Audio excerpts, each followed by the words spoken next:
लगभग 500 साल पहले सेनगोकू के टाइम पर एक लड़के का नाम था मिचिकात्सु। वो बोर्न हुआ था। उसका एक ट्विन ब्रदर भी था और उसकी किस्मत में लिखा था जब वो 10 साल का होगा तो उसे टेंपल भेज दिया जाएगा। उसकी अजीब बर्थ मार्क की वजह से यूरिची और मिचिकात्सु दोनों कम्प्लीटली डिफरेंट तरीके से बड़े हुए थे। यूरिची को एक छोटे रूम में अकेले रखा जाता था जो बाकी सभी रूम से अलग था। मिचिकात्सु अपने भाई से छुपके छुपके मिलने आया करता था अपने फादर से बचकर। योरिची अपने मदर के पास चला जाता था। जब भी मिचिकात्सु उसको देखने लगता था, मिचिकात्सु योरोची को एक फ्लूट देता है जो उसने गिफ्ट के तौर पे बनाया था। मिचिकात्सु जब 7 साल का हुआ वो स्वॉर्ड चलाने की प्रैक्टिस करने लगा और उसका भाई उसको देखता था और उस टाइम योरिची ने पहली बार अपने भाई से बात करा और मिचिकात्सु चौंक जाता है। जो भी हो, योरिची ने अपना गोल बता दिया था। वो भी एक समुराई बनना चाहता है अपने भाई की तरह, मगर वो वहाँ से चला जाता है क्योंकि उसको टेंपल भेज दिया जाएगा जब वो 10 साल का होगा। मगर तो भी योरिची लगातार मिचिकात्सु की ट्रेनिंग को देखता था और एक दिन उसके फादर के सहायक ने योरिची को स्वॉर्ड की प्रैक्टिस के बारे में बताया। उसने योरिची को सिर्फ कुछ बेसिक चीजें बताई थी, मगर तो भी योरिची ने उसको 4 बार हिट कर दिया था और ऐसा करते देख मिचिकात्सु चौंक जाता है क्योंकि वो कभी भी पहले हिट नहीं कर पाया था। मिचिकात्सु अपने भाई से बोलता है वो उसको भी उसका सीक्रेट बताए और मिचिकात्सु निराश हो जाता है क्योंकि योरिची ने सिर्फ कॉम्बैट में उसकी रुचि दिखाई और बोलता है वो अब समुराई बनना नहीं चाहता। जो भी हो, योरिची मिचिकात्सु को बताता है वो अटैक करने से पहले डीपली सांस लेता है और ध्यान से अपनी बोन को अलाइनमेंट करता है और मसल के कॉन्ट्रैक्शन को भी और उसके साथ साथ उसके ब्लड फ्लो को भी। सन ब्रीथिंग स्टाइल जो योरोची बाद में अडॉप्ट करता है। इस कन्वर्सेशन की वजह से मिचिकात्सु को रियलाइज होता है योरोची से पहले लिविंग थिंग की बॉडी ट्रांसपेरेंट होती है और वो न्यू इंटेंसिटी से अपनी ब्लेड को मास्टर करने लगता है। मिचिकात्सु जब स्वॉर्ड पे स्टडी कर रहा था उसको उसके भाई से जलन होने लग गई उसके नेचुरल फिजिकल टैलेंट की वजह से और उसको डर भी लगने लगा था। उसके फादर को इस बारे में तो पता ही चल गया होगा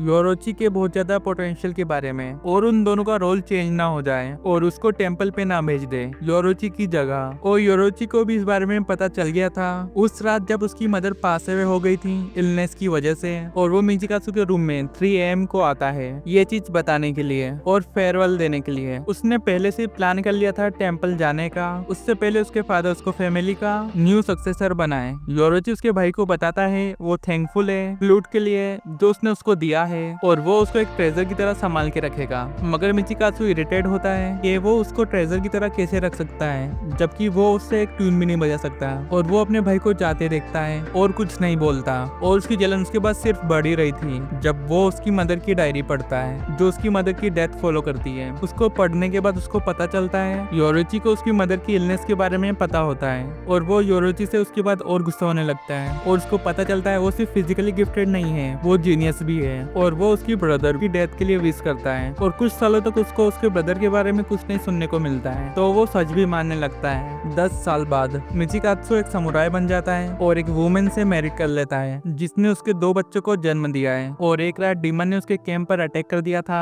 और सिर्फ वही जिंदा बचा हुआ था मगर उन डीमंस को बहुत ही जल्दी योरोची ने मार दिया था जो उसको बचाने के लिए आया था और वो उससे माफी मांगता है कि वो उसके साथी को बचा नहीं पाया। मिचिकात्सु उसके ब्रदर की स्ट्रेंथ और स्किल्स को देखकर और जलने लगता है और मिचिकात्सु उसकी फैमिली को छोड़कर चला जाता है और एक डीमन स्लेयर बन जाता है योरोची के साथ ट्रेनिंग करने के लिए। उसने देखा था उसका ब्रदर बाकी डीमन स्लेयर को ट्रेनिंग दे रहा था उसकी खुद की ब्रीथिंग स्टाइल टेक्निक की और हेल्प कर रहा था उनकी खुद की ब्रीथिंग स्टाइल टेक्निक को डेवलप करने में जो उनकी स्ट्रेंथ को सूट करे और वो क्रैक करता है फर्स्ट ब्रीथिंग स्टाइल टेक्निक को। आखिरकार मिचिकात्सु अवेक कर लेता है उसका डीमन स्लेयर मार्क को और डेवलप कर लेता है एक ब्रीथिंग स्टाइल को जो टक्कर दे सन ब्रीथिंग को जिसका नाम है मून ब्रीथिंग। मगर उसकी टेक्निक योरोची की सन ब्रीथिंग इतना पावरफुल नहीं होती है और एक डीमन स्लेयर होने की वजह से मिचिकात्सु बहुत खुश होता है क्योंकि वो उसकी जनरेशन में से एक यूनिक है। मगर वो उसके ब्रदर से इरिटेट भी होता है जब वो बताता है उनका कोई सक्सेसर नहीं है उनकी यूनिक ब्रीथिंग स्टाइल टेक्निक सन ब्रीथिंग और मून ब्रीथिंग। और मिचिकात्सु फ्रस्ट्रेट भी हो जाता है क्योंकि वो उसके ब्रदर की सन ब्रीथिंग टेक्निक को सरपास नहीं कर पाता और डरता भी है डीमन स्लेयर मार्क को अवेक करने वालों के नसीब में लिखे गए डेथ से। मिचिकात्सु मुजान किबुत्सुजी से राजी हो जाता है डीमन बनने के लिए और कोकुशिबो नाम रखने के लिए क्योंकि वो भी एक ब्रीथिंग यूजर होता है। उसको 3 दिन लग जाते हैं फुल्ली डीमन ट्रांसफॉर्म होने में और आखिरकार वो डीमन बन जाता है अपर मून 1-12 किजुत्सुकी में से और उसका ओरिजिनल नाम खो जाता है हिस्ट्री में ही। 60 साल बाद डीमन बनने के वो फेस टू फेस योरोची से मिलता है लास्ट टाइम। योरोची उसके डीमन बनने के डिसीजन से खुश नहीं होता है और दूसरी ओर कोकुशिबो निराश होता है उसके यंगर ट्विन को देखकर जो एज्ड हो गया है और वीक भी, और वो रियलाइज करता है उसने उसके सारे डीमन स्लेयर मार्क के नसीब को पीछे छोड़ दिया है और वो बहुत ओल्ड हो गया है, 25 से बहुत ही ज्यादा। योरोची शॉक्ड और रोने लगता है उसके भाई को देखकर, और उसने पहली बार उसके इमोशन को दिखाया होता है और उसके इमोशंस को कंफ्यूज कर रहे होते हैं कि वो उसका ह्यूमन पार्ट छोड़ दे, और उसको ये भी पता होता है कि उसको उसके भाई को मारना होगा। योरोची तैयार होता है उसके भाई को मारने के लिए। कोकुशिबो रियलाइज करता है उसके भाई की पावरफुल स्किल्स को और पावर को जो अभी भी है। योरोची पहले से स्ट्राइक कर देता है उसके भाई की नेक पर, और कोकुशिबो को गुस्सा आने लगता है उसके भाई की स्ट्रेंथ को देखकर, क्योंकि वो जरा भी वीक नहीं हुआ होता है, और वो वेट करता है रिटर्न स्ट्राइक का, उसको पता होने के बाद भी कि वो उसको किल कर देगी। योरोची को कभी भी चांस नहीं मिलता कोकुशिबो के सर को पूरी तरीके से कट करने का, और वो मर जाता है खड़े रहकर ही उसकी ओल्ड एज होने की वजह से। उसी टाइम कोकुशिबो बहुत गुस्सा होता है उसका भाई जो हमेशा उससे आगे रहा वो एक ओल्ड एज होने की वजह से मर गया बिना फाइट हारे। कोकुशिबो को ये बात पता होने के बाद भी कि मुजान योरोची को एक स्क्रैच तक नहीं दे पाया था और उसका एक चांस था फेयर बैटल करने का, जो वो भी चला गया है। उसका भाई अनडिफिटेड रह गया हमेशा के लिए, और उसके गुस्सा होने के कारण वो योरोची की बॉडी को हाफ स्लाइस कर देता है और अनजाने में फ्लूट को तोड़ देता है जो उसने दिया था बचपन में, जो योरोची ने अभी तक संभाल के रखा है। यहाँ तक कि उसके भाई डीमन बनने के बाद भी कोकुशिबो अपने आप को रोक नहीं पाता और रोने लगता है। वो अपनी बॉन्ड अपने भाई से अलग नहीं कर पाया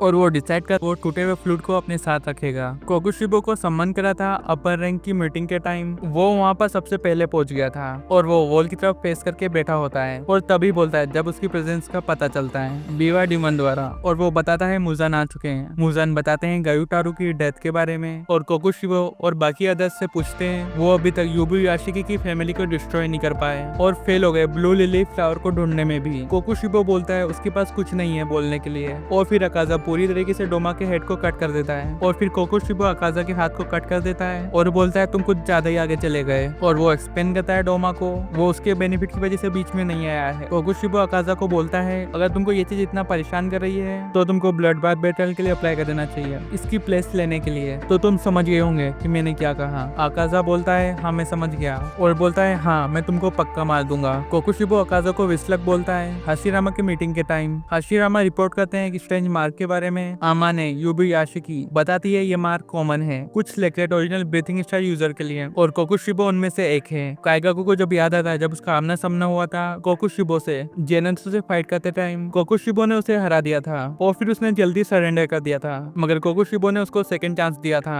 उसको लार्ज अमाउंट ऑफ मुजान का ब्लड देकर, और विश करता है मुजान उसको एक्सेप्ट करे तो ये अपर मून में प्लेस ले सके। कोकुशिबो उसको बोलता है उसे थैंकफुल होना चाहिए उसके दिए गए गिफ्ट के लिए, मगर वो एक भी ड्रॉप जमीन पे गिराएगा तो वो उसको मार देगा। अकाजा की डेथ के बाद कोकुशिबो अकेला लगने लगता है और खुद से बात करने लगता है। अकाजा फेल हो गया ऊपर आने में और वो फेल हो गया कोकुशिबो को डिफीट करने में, और बोलता है वो कितना वीक था। और उसके कुछ टाइम बाद मोइचिरो टोकिटो वहाँ पर आ जाता है सेम रूम में जहाँ पर कोकुशिबो होता है। कोकुशिबो बोलता है तुम आ गए डीमन स्लेयर, मगर कुछ चीजों की वजह से तुम जाने पहचाने लग रहे हो। मोइचिरो उसकी ब्लड लाइन का होता है जो उसने अबेंडन कर दिया था उसके चाइल्ड को डीमन बनने से पहले, और वो बोलता है उसका ह्यूमन सरनेम टुसुगुनी मर गए हैं बहुत जनरेशन पहले ही। मोइचिरो अपने आप को शांत करता है और बहुत सी मिस्ट ब्रीथिंग स्टाइल टेक्निक को यूज करता है और उसका डीमन स्लेयर मार्क आ जाता है। कोकुशिबो उसकी तारीफ करता है। मोइचिरो एक स्वॉर्डमैन है और उसने बहुत कुछ सीख लिया है 14 साल की एज में ही। कोकुशिबो बोलता है लगता है उसके पावरफुल ब्लड लाइन होने की वजह से जो पास डाउन हुए हैं जनरेशन टू जनरेशन। मोइचिरो मना कर देता है ऐसा कुछ नहीं है, और उन दोनों की बैटल के बीच कोकुशिबो मोइचिरो का हाथ को कट कर देता है। मोइचिरो तुरंत उसके हाथ को टाइट कर ब्लीडिंग को रोक देता है। कोकुशिबो बहुत इंप्रेस होता है, मोइचिरो को बिना मेहनत के हरा देता है। कोकुशिबो उसकी स्वॉर्ड को उसको इसमें स्टेप कर देता है और ऑफर करता है डीमन बनने के लिए, और फिर उनके डिस्कशन को रोक दिया जाता है गेन्या द्वारा। वो उसकी गन से कोकुशिबो को शूट करता है। कोकुशिबो बिना मेहनत करे उसकी बुलेट को अवॉइड कर देता है और गेन्या के पीछे आ जाता है और उसके दोनों हाथ और पेट को कट कर देता है और बोलता है तुम ही हो जो डीमन को खा रहे थे। कोकुशिबो रियलाइज करता है गेन्या बाकी डीमन स्लेयर की तरह नहीं है, उसको उसी तरह मारना होगा जैसे बाकी अदर डीमन को मारते हैं उसके हेड को कट करके। कोकुशिबो गेन्या के हेड को कट करने ही जा रहा होता है, मगर गेन्या को बचा लिया जाता है उसके भाई सेनेमी द्वारा।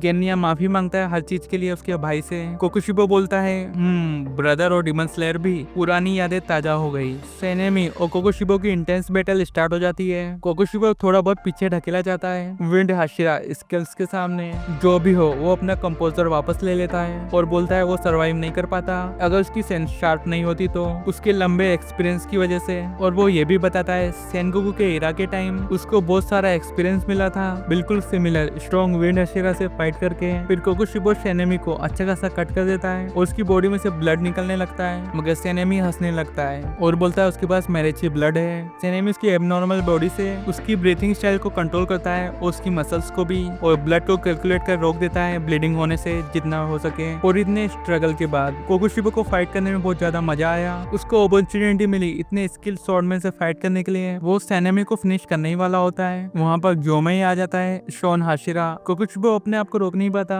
और वो ग्योमेई की तारीफ करता है और वो उसकी फोर्थ इंटेंस बैटल होती है। ग्योमेई उसका ट्रम्प कार्ड रिवील करता है जो उसने मुजान के लिए बचा के रखा था, उसका डीमन स्लेयर मार्क। कोकुशिबो बताता है उन दोनों के पास डीमन स्लेयर मार्क है और वो ग्योमेई के लिए दया दिखाता है और उसको डीमन स्लेयर मार्क की चेतावनी देता है, जिसके पास भी मार्क होगा वो 25 साल का होने से पहले ही मर जाएगा। वो बताता है ये मार्क उसकी लाइफ कम कर देगा और ग्योमेई मर जाएगा रात खत्म होते ही, क्योंकि वो 27 साल का है। उनके डिस्ट्रेक्शन के बाद कोकुशिबो ऑफर करता है ग्योमेई को डीमन बनने का, तो वो सरवाइव कर सके और अपनी लाइफ कंटिन्यू कर सके। ग्योमेई ऑफर को रिजेक्ट कर देता है और वो बोलता है वो एक चीज के बारे में गलत है और बोलता है कोई एक है जो 25 साल से भी बहुत ज्यादा जिया है। और वो दोनों अपनी इंटेंस बैटल को कंटिन्यू करते हैं। सेनेमी अपनी इंजरी को स्टिच कर फाइट को ज्वाइन करता है। अब कोकुशिबो को 2 खो एक साथ फेस करना पड़ेगा, तो तीनों अपनी बैटल कंटिन्यू रखते हैं और अचानक से सेनेमी और ग्योमेई कट होने लगते हैं कोकुशिबो की ब्लेड से। कोकुशिबो की ब्लेड में तीनों ब्लेड एक्सट्रैक्ट हो गई है। कोकुशिबो कम्प्लीटली सीरियस हो जाता है उसकी फाइट से और गुस्सा होकर बोलता है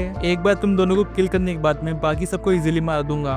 ग्योमेई और सेनेमी दोनों बहुत पावरफुल होते हैं उनकी करंट जनरेशन में से। और उसी टाइम मोइचिरो अपने आप को फ्री कर लेता है शॉर्ट से और गेन्या की हेल्प करता है उसकी बॉडी को रिजॉइन करने में और कोकुशिबो के हेयर को खिला देता है। फिर गेन्या फील करता है एक ऐसी पावर को जो उसने पहले कभी भी फील नहीं करा होता है। और सबसे इम्पोर्टेंट उसको मुजान की वॉइस सुनाई देती है। वो कोकुशिबो से पूछती है उसने कितने हाशिरा को मार दिया है। कोकुशिबो की अटैक्स की इंटेंसिटी और फ्रीक्वेंसी बढ़ जाती है और वो दोनों भी अपने सारे एफर्ट्स लगा देते हैं कोकुशिबो के अटैक्स से बचने के लिए। सेनेमी को देख के लगता है वो हारने वाला है, मगर मोइचिरो फाइट में वापस आ जाता है और उसको बचा लेता है। गेन्या बैटल से छिप रहा होता है वॉल के पीछे और फिर उसको टांजूर की बात याद आती है वीकेस्ट पर्सन बैटल में होने की, और वो चीज उसको मोटिवेट करती है और वो निकल लेता है कोकुशिबो की ब्लेड के टुकड़े को उसकी एबिलिटी लेने के लिए। फाइट को देख के लगता है कोकुशिबो के पास एडवांटेज है, मगर अचानक से ग्योमेई अपर रिंग के हाथ को अलग कर देता है और मोइचिरो स्टेप कर देता है शॉर्ट से उसके पेट के अंदर और गेन्या अनलिश कर लेता है केसी बुलेट को डीमन को यूज कर उसकी गन पर, बिल्कुल कोकुशिबो की स्वॉर्ड की तरह। उसकी बुलेट डीमन की बॉडी में जाते ही कोकुशिबो को एक ट्री में ट्रैप कर देती है, उसकी वजह से वो हिल नहीं पाता।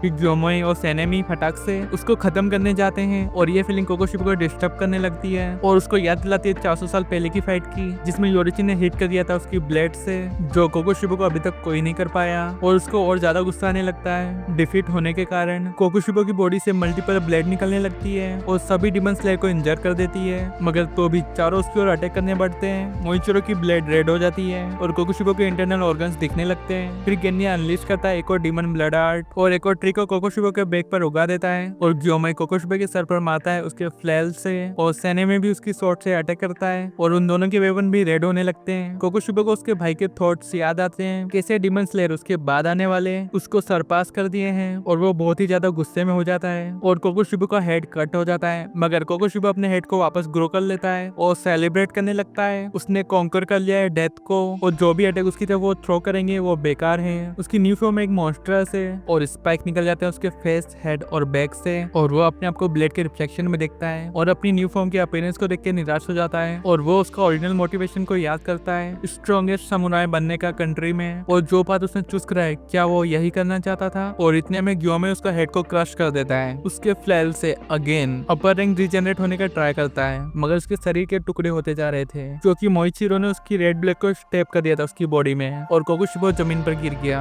वो सिर्फ योरिची जैसा बनना चाहता था और वो रियलाइज करता है उसने उसके होम और उसकी फैमिली को अबेंडन कर दिया और उसने अपने ब्लड रिलेटिव को भी मार दिया बिना सोचे समझे और उसने अपने समुराई कोड को भी ब्रेक कर दिया। और उसके आखिरी टाइम वो अपने आप से क्वेश्चन करता है कि वो क्यों बोर्न हुआ और उसके भाई से आंसर पूछता है कंप्लीटली खत्म होने से पहले और छोड़ जाता है उसके टूटे हुए फ्लूट को पीछे। तो यार कोकुशिबो की स्टोरी यहीं पर एंड होती है। तो आई होप आप सभी को वीडियो पसंद आया होगा और ऐसे और भी इंटरेस्टिंग वीडियोस के लिए चैनल को सब्सक्राइब और वीडियो को लाइक करना ना भूलें। फिर मिलते हैं नेक्स्ट वीडियो में, तब तक के लिए बाय बाय।